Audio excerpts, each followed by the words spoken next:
नमस्कार, मी साटम. आमच्या इथेच करियोड स्थानकाच्या जवळ दत्त महाराजांचं पद्मनाभचारी जे आहेत स्वामी महाराज, त्यांचं समाधी स्थान आणि दत्त मंदिर आहे. आता सध्या दत्त जयंती निमित्ताने कार्यक्रम आहे, त्यामुळे काम वगैरे सुद्धा सुरू आहे. एक इंटरेस्टिंग गोष्ट दाखवायची होती इथे मंदिरातली, आणि एक वर जिथे आश्रम आहे तिथे एक गोष्ट आहे अजून, ती मी तुम्हाला दाखवतो. तुम्ही अशी दत्त महाराजांची मूर्ती कुठे पाहिल्या आहेत का? द्विमुखी दत्त. एक तर दत्त महाराज विराजमान झालेले आहेत, स्वामीजी आहेत, स्वामीजींच्या पादुका सुद्धा आहेत. तर हे द्विमुखी दत्त आहेत, दत्त महाराजांची पादुका आहे बघा. जे हे दत्त महाराज आहेत आणि इतर सर्व आपले देवादिकांचे आहेत मूर्त्या. तर ही जी दत्त महाराजांची मूर्ती आहे ना, त्यामागे सिंपल कॉन्सेप्ट आहे. इथे साक्षात आदी आणि अनंत म्हणजे परब्रह्म आहेत स्वतः विराजमान झालेले.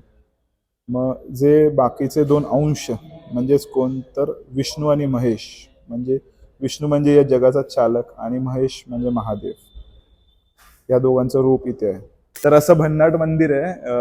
तुम्ही कुठे अजून अशा प्रकारची दत्त महाराजांची मूर्ती पाहिला असाल तर जरूर कमेंट सेक्शन मध्ये कळवा. आणि तुम्हाला ह्या मंदिरामध्ये सुद्धा यायचं असेल, इथे स्वामी महाराजांच्या पादुका सुद्धा आहेत आणि साक्षात दत्त महाराज म्हणजे आदी अनंत, ज्यांच्यापासून सुरू होते आणि शेवट होतो, असं यायचं असेल तर डिस्क्रिप्शन मध्ये पत्ता दिलेला आहे.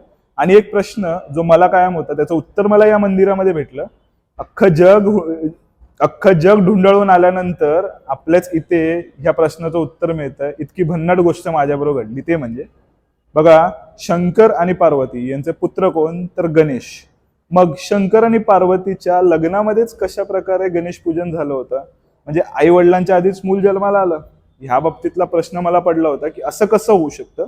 त्याचं उत्तर मला या मंदिरामध्ये सापडलं. ते वर आहे, त्याबद्दल मी दाखवतोच. त्याआधी एक फोटो दाखवतो, त्यावरून थोडंसं तुम्ही लिंक लावू शकता. दत्त महाराज साक्षात विराजमान आहेत, स्वामी महाराज आहेत, इतर सर्व देवी देवता आहेत. आणि इथे ही फ्रेम आहे जगतपित्याची. ही जगतपित्याची फ्रेम आहे, ज्यामध्ये त्यांच्या हातामध्ये, एका हातामध्ये गदा आहे, दुसऱ्या हातामध्ये सूर्य आहे. इथे पण सूर्य, पृथ्वी असे ग्रह आहेत. 9 ग्रह आहेत बघा. 1 2 3 4 5 6 7 8 9 आणि सूर्य असे टोटल मिळून 10 आहेत. 9 ग्रह आणि 10 सूर्य. तलवार आहे आणि इथे लिहिलेलं आहे बघा. तर इथे उल्लेख येतोय गणपतीचा. हा जो उल्लेख आहे ना गणपतीचा, तो एक्झॅक्ट तिथे वर जी वंशवळ लावलेली ना त्याबरोबर मॅच करून मी तुम्हाला सांगतो एक्झॅक्ट कसं हे कनेक्शन बसतं. आणि शंकर आणि पार्वती यांच्या लग्नामध्ये जे गणेश पूजन झालं ना, त्यामागचा अँगल नक्की काय ना, तर तिथे जाऊन मी तुम्हाला एक्सप्लेन करतो.